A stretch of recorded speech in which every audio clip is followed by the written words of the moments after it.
பார்வதி அத்தைக்கிட்ட. வேற யார் பண்ணாலும் நான் பொறுமையாக இருக்க மாட்டேன் அத்தை. விஜயா, உன் பொண்டாட்டி காலில் விழுவேன்னு மட்டும் கனவு காணாத.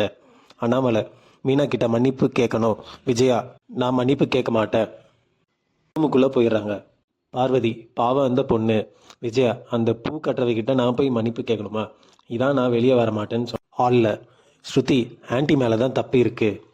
ரவி, மனோஜ் தான் காரணம். அண்ணாமலை, நீ மட்டும் ஏன்டா இப்படி இருக்க? நீ எல்லாம் மாற மாட்டியா? முத்து, அப்பா பணம் 31 lakhs, என்னோட 4 lakhs பணம் வந்தே ஆகணும். மனோஜ், என்கிட்ட காசு இல்லை. ரோகிணி, அத்தை நகையை நான் அவங்கக்கிட்டே கொடுத்துட்றேன். நாங்கள் காசு கொடுத்துட்றோம், எனக்கு டைம் வேணும். முத்து, ரோகிணியை நம்பி நான் டைம் தரேன். இல்லை விஜயா, இதையே நீ எடுத்துகிட்டு வந்த, அவகிட்டயே விட்டு எறிஞ்சிருக்க வேண்டியதானே. ரோகிணி, இல்லை ஆண்டி, மனோஜ் ப்ராப்ளம் அவரே தான் சமாளிக்கணும். விஜயா, மனோஜ் எல்லாம் உன்னால தான். நல்லா உளறி கொட்டிட்ட. பார்வதி, மனோஜ் தான் புத்திசாலின்னு சொல்லுவா, ஆனால் முத்து புத்திசாலின்னு நிரூபிச்சிட்டான். விஜயா, ஒரு போக்க பார்த்தா இவன் நடுத்துறையில் வந்து விட்டுருவா போல. பார்வதி, இத்தனை வருஷத்தில் அண்ணன் இப்படி சொன்னதே இல்லை. விஜயா, பார்வதி, வா கோயிலுக்கு போயிட்டு வரலாம்.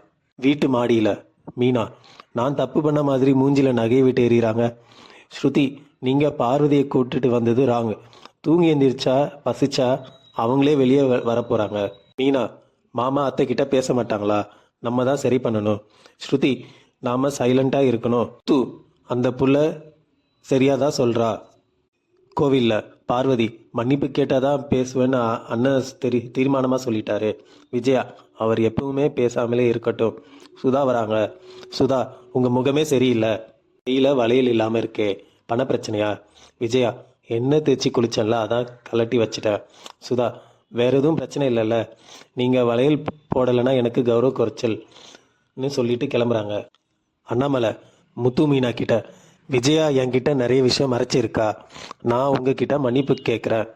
இதோட எபிசோட் இங்கே முடியுதுங்க. நெக்ஸ்ட் வீக் பாட்டி வீட்டுக்கு வராங்க. முத்து மாதம் 50,000 தர சொல்கிறாங்க. பாட்டி, விஜயா, மாதம் 50,000 வாங்கி தரது உன் பொறுப்பு.